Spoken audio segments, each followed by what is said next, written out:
Welcome. This is our steam train rig setup. We're going to be making a rig to make all these wheels turn and have all these piston rods work all in synchronization together. The basic model, we've got 3 wheels, 1, 2, 3. We're going to be using the central wheel as the main driver, and that'll be connected to this rod and this piston, and this rod and these wheels will all be connected using constraints to make it all appear, at least, as if it's being driven by this pressure box. All good fun. So what I've got here is a simple wheel model. I'll go into edit mode so you can see.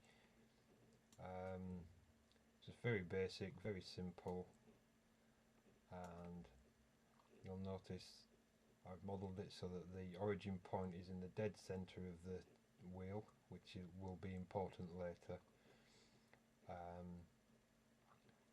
After modelling this central wheel, I simply, in object mode, Shift D, duplicated each wheel so that each wheel is a separate object with its own origin point, and that's important as well.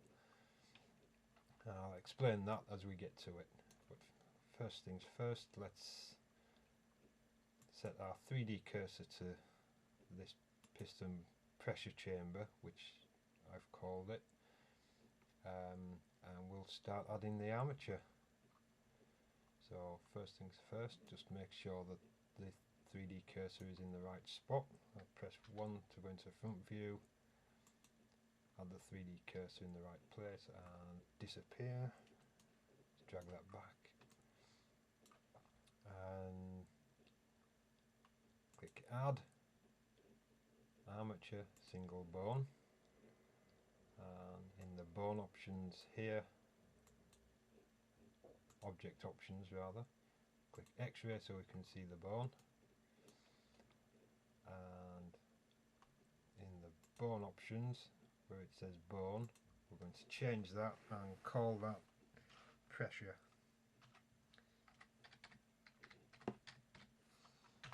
Just so we know which bone we're dealing with. Right, so click on the bone, go into edit mode, or let's not go into edit mode, let's stay in object mode and rotate it so it's facing the right way. So R90. We'll just move it into position there, move it up, move it back a little bit, and now we can go into edit mode.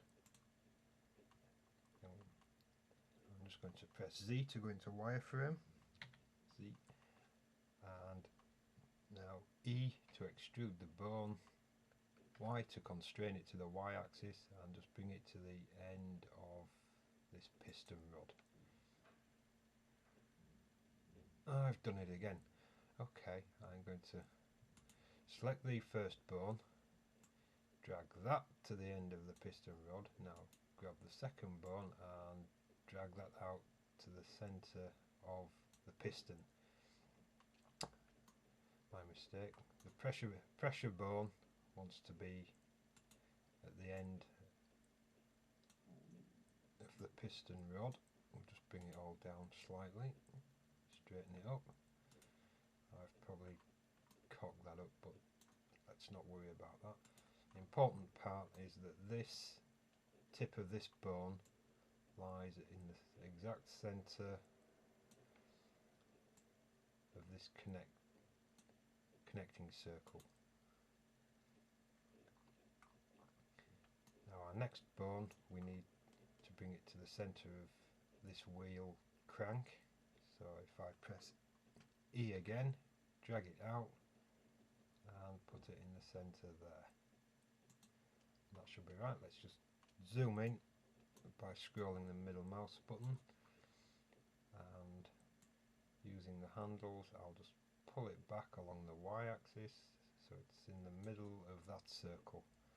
And that's good, and that's our first armature in place. We'll rename the bones. This long bone we will call rod, with a connecting rod, and this middle bone we shall rename as piston. So now we know what all bones are related to which part of the model. Okay, we'll go back into object mode now. Press C so we can see. Now we're going to put a second armature. Just press 3, and we want this bone to be on the exact spot of this origin point. So we'll press Shift S, cursor to selected, and that'll, when we add our next bone, that'll put it right on that origin point there. So add armature, single bone, and we're going to rename this bone as rotation.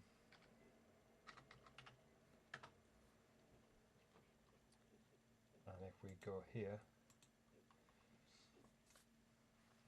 and change the name of the armature to rotation as well, just so that we know which part of the model this is affecting, we'll change this armature to driver. It's not quite accurate, but what the hell. Okay, so we've got this bone in the right place. We just need to rotate it so it's facing down. And so we can see what we're doing. I'm just going to select the first armature, press H to hide it, and we can go back and see what we're doing with this one. Alright, so first thing to do is rotate it so it's facing, we want it facing on the centre of this crank handle. So tab 3 to go back into side mode, reselect our bone, and RX180. Press enter, and we'll click on X-ray so we can see where we are. And we'll just move the whole model slightly so we can see that disc. Now we go into edit mode, drag it up on the Z-axis, and it should be in the centre, and it is. Up a little more, 3, yep, that's in the centre nicely. We can't see the crank handle circle in side view because it's just a single plane, but that's not important. What we need to do now is add one more bone to this chain.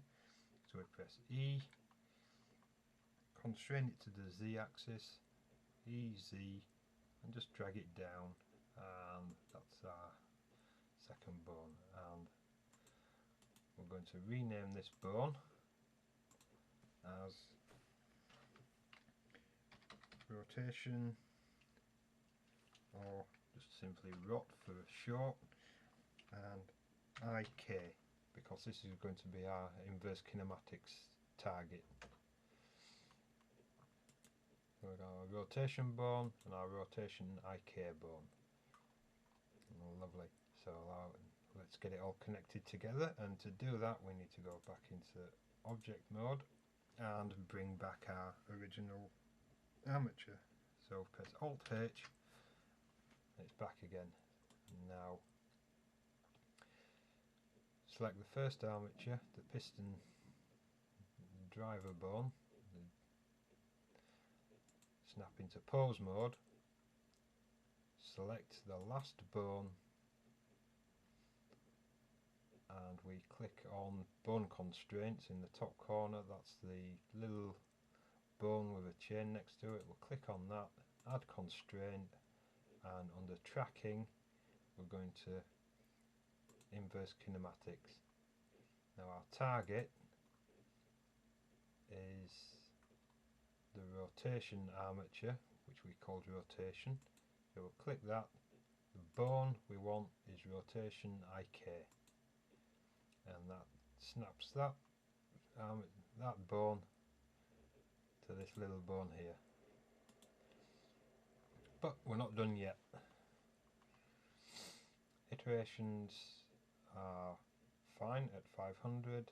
Chain length at 0 is fine, because at 0 we use all the bones. If we changed it just to include 1 or 2 of the bones, we would simply change that, but we don't need to do that. What we need to do is adjust these bones so that when this one moves, these follow in a practical and sensible way. So we're not going to add any more constraints. What we're going to do is go into bone mode, scroll down to inverse kinematics, and we're going to limit the X, Y and Z just by locking them off there. On this first bone we're going to leave the stretch as 0, and on the pressure bone again we're going to lock off the X, Y and Z, but the stretch we're going to drag up to maximum, and that's that armature completely and utterly fixed. So snap back into object mode, select the small bones, and these are being awkward to select, and we will solve that later to make it easier. Show you a little trick just to do that. But for now, let's just take a look at this. Go into pose mode, select the rotation bone, press R to rotate, X to constrain the rotation along the x-axis, and when we rotate it you can see now the IK rig follows along in a smooth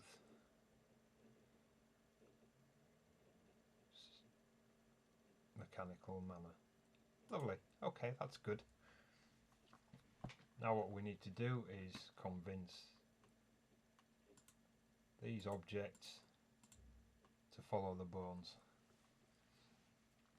and to do that we have to set up our piston rod, which I haven't done yet because I thought it'd be interesting to show you how it's done. So first off I'm going to hide the bones again, H to hide them. I'm going to select this drive rod, and you'll notice the origin point is in the center, which is thoroughly useless because when we rotate it will rotate around the origin point, which is absolutely no good to anyone. So what I need to do is put the origin point of this into the center of this circle, and to do that I'm going to tab into edit mode, and as the whole ring is selected I simply need to press Shift S, cursor to selected, and that will put that exactly in the center of that connecting circle. 3 to go back into side mode. Oops, tab out of edit mode. I'm using the mouse button, but you can press tab to do the same, and if I keep pressing my cursor into the wrong place I have to start again. Okay, edit mode, Shift S, cursor to selected, object mode, right click that, excellent. And first things first, I'll just angle it slightly, we will drag it down into position on the Z and drag it across into position on the Y using the handles. You can press G and constrain it using the Z and Y keys, but for this simple thing it's easy enough just to use the handles. Right, now we need to put the origin point on the 3D cursor, so we go to Object, Transform, Origin to 3D cursor, and now if we rotate, it simply rotates up and down around that origin point, which is perfect for what we want. And we need this bar to be on this crankshaft, so R, constrain to the x-axis so it doesn't wobble all over the place. We'll just drag it down, and that looks about right. Let's zoom in. Yep, that looks good, but obviously we're too long, so I shall go into edit mode, select these, press B to box select all of them, and G just to drag it up. I'm not constraining it to an axis because I'm moving it at an angle and that would just be awkward. Just drag it up, and about there looks good. We go out of edit mode, back into object mode, and we can now bring back our armature again. Alt H, there it is. And as we have already the bar selected and the armature, I'm going to simply press Ctrl P and do it completely wrong, so let's start again. Select the rod, Shift select the armature, that's it, Ctrl P, and with automatic weights. If you select Ctrl P, you can't just simply select bone, but it confuses everything I've found. It doesn't work as well. So select it with automatic weights, and now we will adjust the vertex grouping by going into the object data, vertex groups, and we want all the influence to be on this rod bone. If we tab into pause mode, we don't want these bones to affect the rod. So we'll go back to the rod,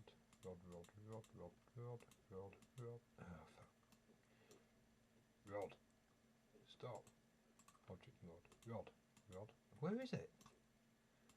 There, okay.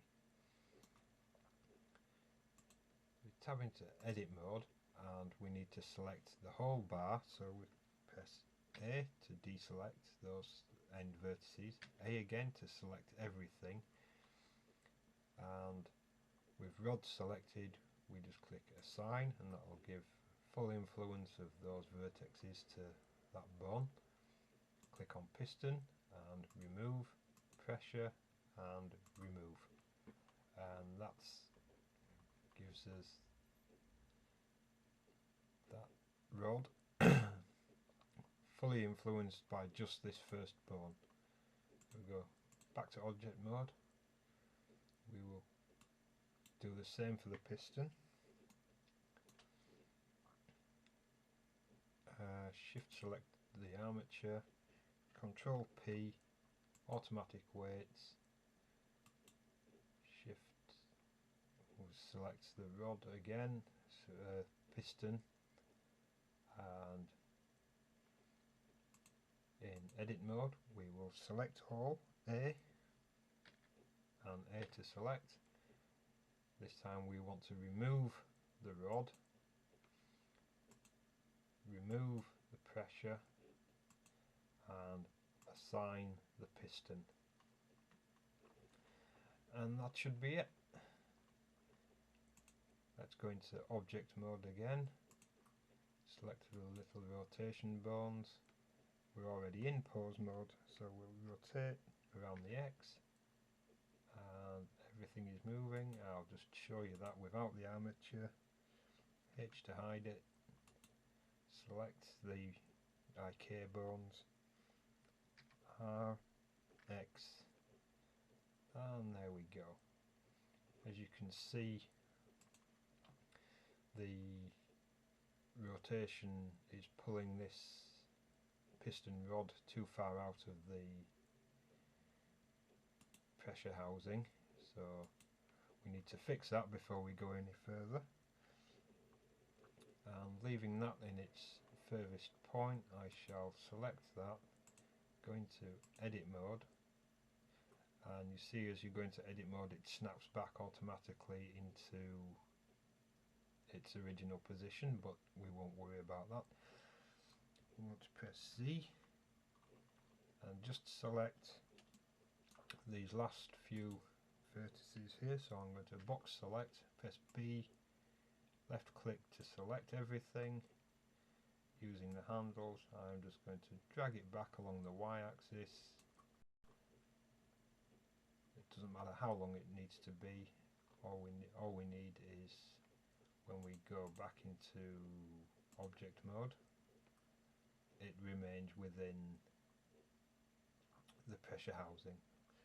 So when we press Z, there you go, it looks like it's all fitting nicely. We'll just check that. And press R, and that just turned badly. RX, yeah, you have to keep it on the x-axis because it'll turn in the direction you're spinning if you're not constrained. So if I'm facing that way and rotate, it'll do weird things. So always make sure that when you're turning, you're constrained to the x-axis. What we're going to do in a little while is fix that so that we're going to fix it so that you don't need to constrain it, it'll be constrained automatically, if that makes any sense. Right, press 3 to go back into side view, and we'll just rotate that bone back down so it's on the crank where it should be. Oops, X, and just bring it down there. Excuse me, just make sure we're in the right position. Not quite.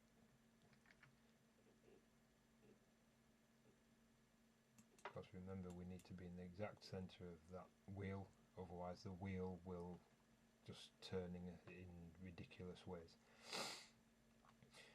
Right, so same as we did for the piston and rods, we're going to parent the wheel to the armature.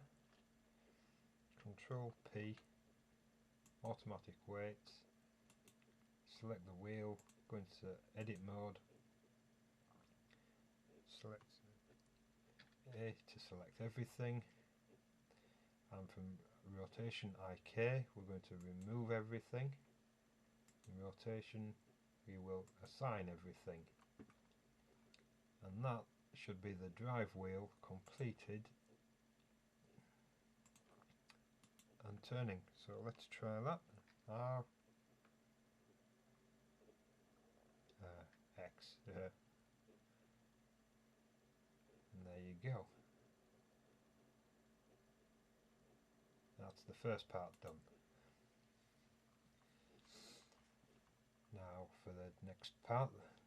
This part looks complicated because we have to make this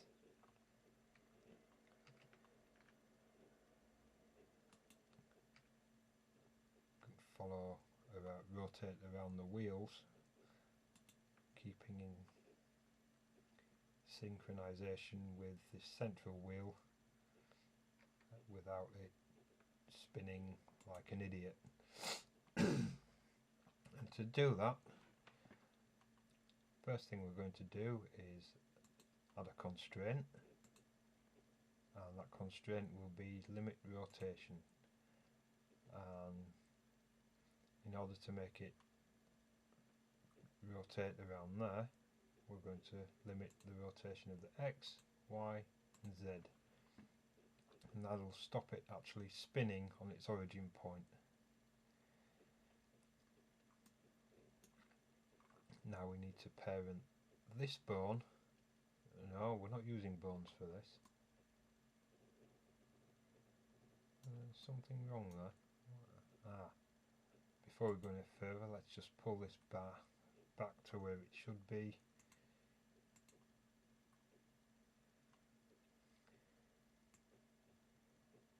And we've loused it up. Okay. In order to fix that, we're going to have to select the wheel, because for this tutorial it doesn't really matter, I could carry on, but if you make such a mistake yourselves, it's good to know how to fix it. So in object mode, we'll click on object, parent, clear parent, select the bone and just drag it out so that that crankshaft lines up nicely with the drive rod, or rather the drive rod aligns nicely with the crankshaft. Okay, now we can select that again, select the bones, Control P, automatic weights, edit mode, vertex groups, rotation, assign, rotation IK, remove, and that'll put us back with that bar in the right place. Now we can get back onto what we were doing.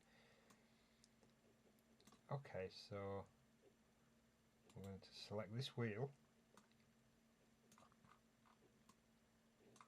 and again we want the origin point in the centre, the origin point for this bar in the centre of this circle. So we're going to go edit mode, and rather than selecting everything, we're just simply going to select the two opposite vertices, Shift S, cursor to selected, that puts it in the middle, object mode, select the bar, object, transform, origin to 3D cursor, pop, and there it is. And that's in entirely the right place now, so we can select this wheel, select the bar, Control P, set parent to object. Now hopefully I've done this right, and if I rotate this wheel, RX, nothing happens. I grab this bar, G, there we go, that's what we've done it backwards. Okay, so take the wheel, object, parent, clear parent, good. Right, we select the bar first, then the wheel. Now Control P, set parent to object. So now when we rotate the wheel, this bar should move. RX. Brilliant.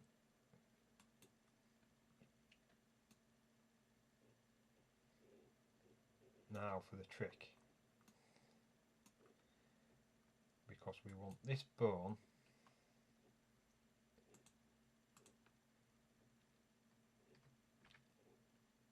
to turn that wheel, we're going to apply a constraint, add constraint, and we're going to use a transform, copy rotation, and the target is going to be rotation, and the bone is going to be rotation. And as you can see, that's screwed it up. Apparently it looks screwed up, but if we change the world space to local space, you'll see that it snaps back to its right position. And if we select the end wheel and do the same, transform, copy rotation, target, rotation, bone, rotation, space, local space. Now when we turn this bone, press R, X, there you go.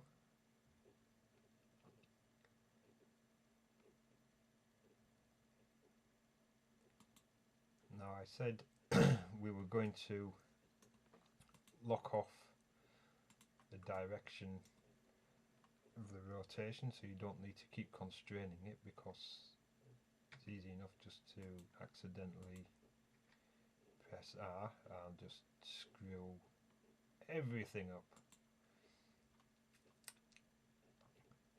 So simple constraint, add constraint, limit rotation Y and Z, select the bone constraints, add constraint, limit rotation Y and Z,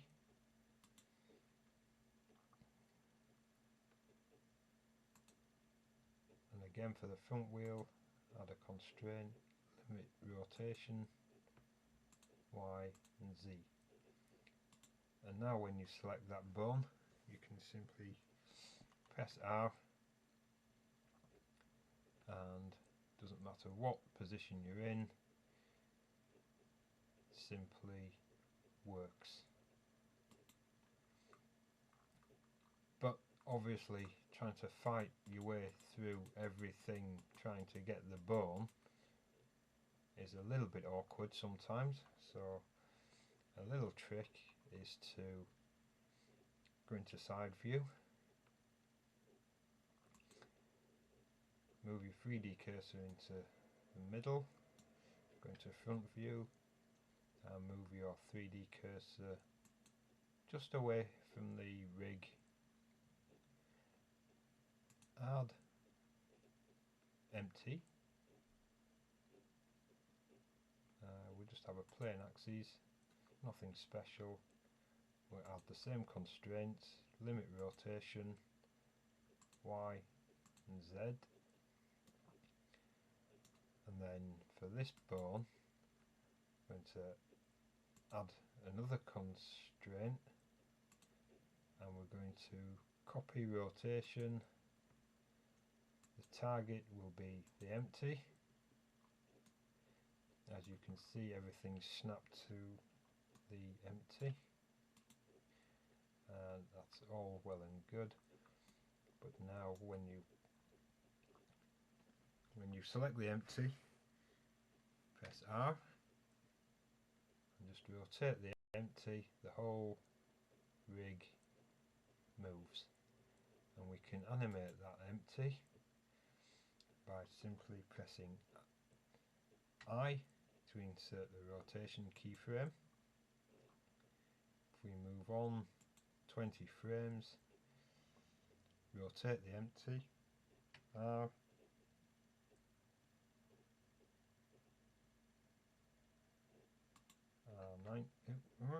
what just happened? Control Z, right. R 90. Oops, it's going backwards for some reason, so we'll reset that. We'll go R negative 90. That's it. Press I to insert the rotation keyframe. Move on another 20 frames. Press R negative 90. I to enter the keyframe. Move on another 20 frames. R negative 90. I rotation, and finally on the frame 80 we can go and press -90, enter, insert keyframe rotation, and if we bring animation back to the start, press play, have a nice smooth movement, but it stops at frame 80, so we'll go back to the start, and now we're going to open up our graph editor. 3D view, graph editor. The first thing we do is go to key, scroll up, interpolation mode, and select linear, and that'll stop the default slow down and slow speed up that you get when adding a animation by default. And then we are going to go to marker. We're going to go to channel. Yep. Go to channel, scroll to extrapolation mode, make cyclic, click that, and then when we close that down, we press play, it all just carries on. And of course you can adjust the keyframes to make it appear to move faster or slower. You can do that in the dope sheet or simply by changing the keyframes here. And that's it. That's all there is to it. It's not complex, it's not hard, it skips as it jumps back to the start, but that's a different tutorial. I hope I haven't bored you entirely to death. It's about the 5th time I've done this, and I'm not even sure if it's going to work, but hopefully I'll have this uploaded to YouTube, and I will put the start rig on blendswap.com. I'll provide hopefully a link in the description once that's done. So there you go, a piston rig.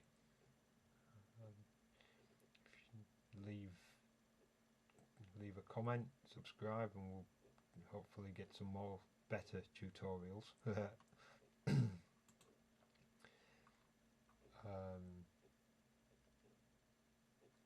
Yeah, I'm going to end it now because I'm running out of things to say and it's just silly. That's not too bad, 40 minutes, it's better than the first one. Right, that'll do. Cheers, bye. Bye then. Right, stop.